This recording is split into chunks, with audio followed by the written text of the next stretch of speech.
Hello everyone, this is Lixiang Zhao from Xi'an Jiaotong-Liverpool University. Today I would like to introduce a high-performance computing method for point cloud density estimation. Virtual reality environment gives us the sense of immersion. The user can work inside the immersive environment and observe the data from different angles. These properties make VR environment perfect for exploring 3D spatial data with complex structures. Spatial data often has multi-scale features. For example, cosmological simulations often generate billions of particles across scales.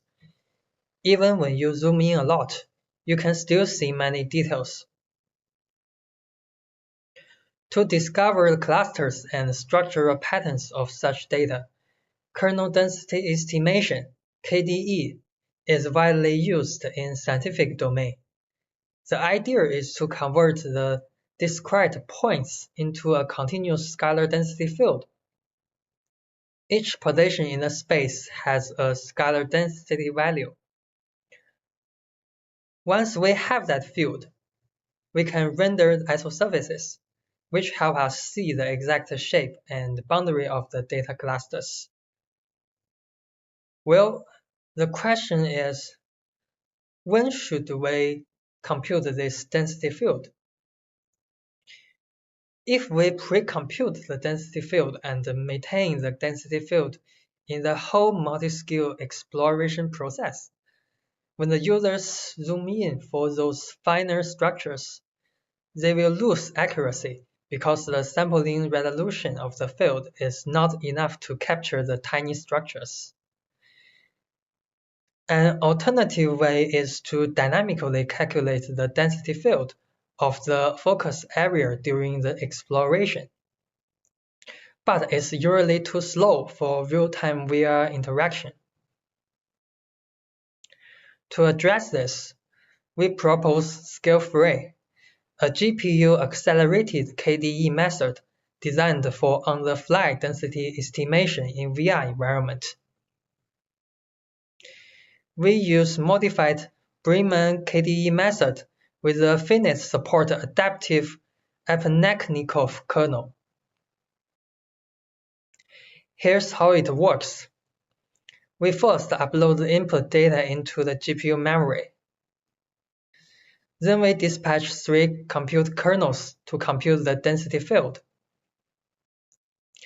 In the first kernel, we compute pilot density at every grid node using initial smoothing length. We rely on KD tree-based spatial queries to speed up the neighbor search. In the second kernel, we determine the smoothing length of each particle using a parallel reduction strategy in the shared GPU memory. In the third kernel, we calculate the density using the updated smoothing length adapted to particles. To evaluate our KDE method, we conducted a performance experiment to compare our ScaleFree with single and multi-core CPU baselines across 3 datasets. We measured the execution time and acceleration factors. The result shows that ScaleFree runs substantially faster than the baselines while maintaining stable performance. The performance experiment demonstrates the efficiency of ScaleFree, but how ScaleFree can be used in multi-scale data exploration. So next, we demonstrate 2 use cases: scalable selection and progressive navigation. The first use case is scalable selection. We use MetaPoint as an example selection technique. MetaPoint is a target and context-aware selection technique in the VR environment. The user can select clusters by pointing near them through VR controllers. By holding the trigger on VR controller, Users can adjust the selection volume based on the density field and get the real-time feedback. The selection volume is an isosurface being generated on the fly based on the density field. But this selection technique works on the pre-computed density fields, which lack the necessary resolution to accurately capture the tiny structures during deep zooming. As a result, the prior selection techniques does not support zooming. By integrating our ScaleFree, the meta-point selection technique can be used at any scale. As the users zoom in, we recompute the density field for the specific area by ScaleFree. When users make selections, we use the meta-point technique to compute the selection volume.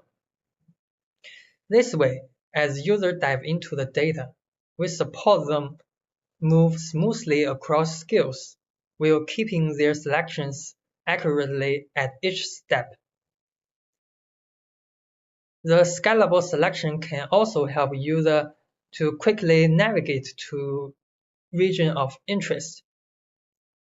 Navigation is a common visualization task in multiscale exploration.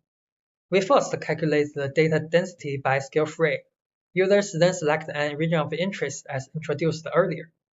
Once a region of interest is chosen, we smoothly transition the viewport to its center, while adjusting the viewport size to cover it. As users move to a new scale, we recompute the density field by ScaleFree to support the next step navigation. This way, as users progressively journey through the data, we guide them seamlessly across scales, ensuring each transition brings them to the right view for exploration. We carried out a quantitative user study to evaluate ScaleFree's performance in multi-scale selection tasks. We compared ScaleFree-based point cloud selection technique with selection approach using pre-computed single resolution density field and pre-computed multi-resolution map density field.